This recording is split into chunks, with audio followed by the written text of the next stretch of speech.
আসসালামু আলাইকুম সম্মানিত সুধী। আমি যেখানে দাঁড়িয়ে আছি আপনারা অনেকেই জানেন যে মোগল বিয়ার বাড়ি। এটা হলো পুকুর ঘাট। আমি এই পুকুর ঘাটে অনেক ভিডিও করেছি। আর এই যে আমার এই সামনে আছে মোগল বিয়ার বাড়ি।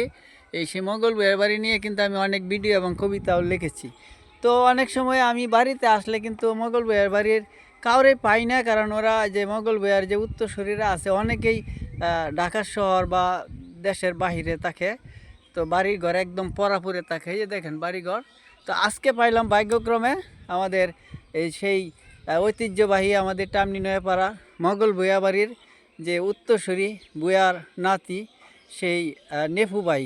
তো নেফু ভাইরে পায়া আমি অনেক খুশি হয়েছি, তার সাথে আজকে কথা বলবো। আসসালামু আলাইকুম। ওয়ালাইকুম আসসালাম। কেমন আছেন ভাই? আলহামদুলিল্লাহ।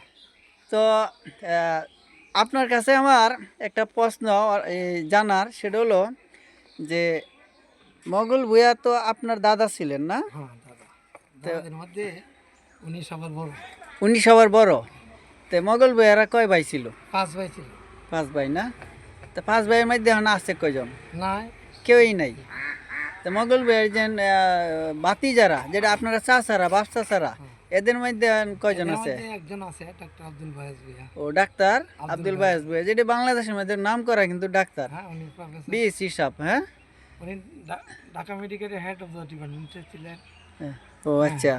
উনি ছিল আচ্ছা, আর এই যে আপনাদের বাড়ি থেকে একজনের নির্বাচন করছিল জাতীয় সংসদে, ওনার নাম কি? আব্দুল হামিদ ভূঁইয়া। ওনার মার্কাটা কি ছিল? হুক্কা। হুক্কা। ও আচ্ছা আচ্ছা। সম্মানিত শুধু ওনাদেরই কিন্তু ওনার চাচা, আচ্ছা, আপনার চাচা না, উনি কিন্তু জাতীয় সংসদে নির্বাচনে অংশগ্রহণ করেছিল। জানতাম, আমরা করছি। ও আচ্ছা, আমরা তো দৌড়াদৌড়ি করছি স্বতন্ত্র প্রার্থী হিসাবে। এটা। চুন্নু তখন ছিল। এই আচ্ছা। বছরে তো চুন্নুর ভাই মারা গেছিল না, ও আচ্ছা। ভোট চুরি করতে গিয়া। ও আচ্ছা আচ্ছা। ওর ভাই তো মারা গেছিল। তখনকার আমলে যদি সুষ্ঠু নির্বাচন হইতো, তা আমরা আশাবাদী ছিলাম যে আব্দুল হামিদ সাহেব একবারে জয়লাভ করব। উনার মিছিলের মতো মিছিল আমার জীবনে আর দেখি নাই। মানে এত লম্বা মিছিল হয়েছিল, আমার কিন্তু মনে আছে আমি পায়ে ব্যথা পাইছিলাম উনার মিছিলে ঘুরতে ঘুরতে যায় গিয়া। ছোট মানুষ ছিলাম।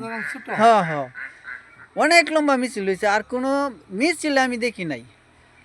তো আপনি এখন কোথায় থাকেন? আমি দেখি মিরপুর। মিরপুর না? তো বাড়িতে ঈদে আসা হইলো। আচ্ছা ঠিক আছে। আর আপনার লাগেও কিন্তু দোয়া রইলো, আর আমরা লেগে দোয়া করবেন। অবশ্যই তোমাদের জন্য কারণ ভূয়াবাড়ির মানুষ আসলে শুনেন, দর্শক বিন্দুদেরকে বলছি যে ওনারা এমনই মানুষ, ওনাদের গুণের কথা বলে শেষ করা যাবে না। এই যে ওই যে দেখেন কবরস্থানটা, ওটার পিছনেই একটা কল ছিল, সেই কলটা কি আছে এখন? না, না, এটা এই তো ওই কলটা এমন সময় একটা কল ছিল যেটা আশেপাশে বাড়িতে কোথাও এই কল ছিল না। পাকিস্তান পিরিয়ডের প্রথম দিক দিয়ে। জি, তাহলে এই এই গ্রামের অনেক মানুষ কিন্তু এই কলতেই পানি নিত। আর এই যে পুকুরটা দেখতেছেন, এই পুকুরে পুরা গ্রামের মানুষ ঠান্ডা, এখানে গোসল করতো সবাই। এই যে আমাদের বায়াসারি আর আসছে, এই যে অজু করতে যাচ্ছে, আর ওরা গোসল করে, আমরাও গোসল করতাম, কত সাঁতরাইতাম। কিন্তু বুয়াবাড়ির মানুষে কোনো দিন আমরা একটু কথাও কয় নাই, ডাইরেক্ট যে না গোসল করতে না। মানে তারা এতই আন্তরিকতা ছিল পাড়ার মানুষের সাথে। আর ওরার সংস্পর্শে আজকে আমাদের পাড়ার অসংখ্য মানুষ লোক চাকরি করতেছে, দেশ বিদেশে প্রতিষ্ঠিত, ঢাকা শহরে অনেক বড় বড় প্রতিষ্ঠিত এই বুয়াবাড়ির লোক, যাদের এই যে ওনারা চাচারা যারা আজকে নাই, আব্দুল হামিদ সাহেব, ডাক্তার আব্দুল খালেক, তারপরে এই যে হক মিয়া, আব্দুল বায়েজ ভূঁইয়া, আব্দুল ওয়াইজ ভুইয়া, ওদের সংস্পর্শেই আব্দুল মতিন ভূঁইয়া। ডক্টর আব্দুল মতিন ভুইয়া। দেখেন কয়জন বিজ্ঞানী ওনাদের বাড়িতে। তাইলে আমি কিন্তু আপনারা এই যে আজকে কিন্তু ভাগ্যক্রমে নেহু বাইরে পাইছি, আর খাওয়ারে নিয়ে আমি কোনোদিন একটা ভিডিও করতে পারি নাই। আজকে নেহু বাইরে পাইয়া অনেক খুশি আমি।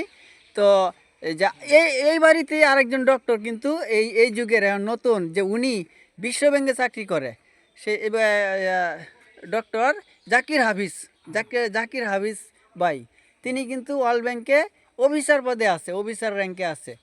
তো এই বাড়িটা দেখেন আপনারা কতটুক প্রশংসনীয় জায়গায় আছে আল্লাহর রহমতে। আর আমাদের পাড়ার অনেক লোক, অনেক ছেলেরা যারা অল্প শিক্ষিত, তারাও তাদের প্রতিষ্ঠানে, তাদের গার্মেন্টসের প্রতিষ্ঠানে তারা জব করতেছে, এবং তারা প্রতিষ্ঠিত এবং বাড়িতে বিল্ডিং করতেছে।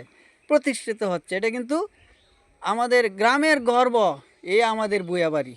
আচ্ছা, আপনাদের বাড়ির মানে এই যে সর্বপ্রথম ডাক্তার, ওনার নাম কি? ওনার নাম হইল ডক্টর আব্দুল কালেক ভুইয়া। উনি কবে ডাক্তার পায়?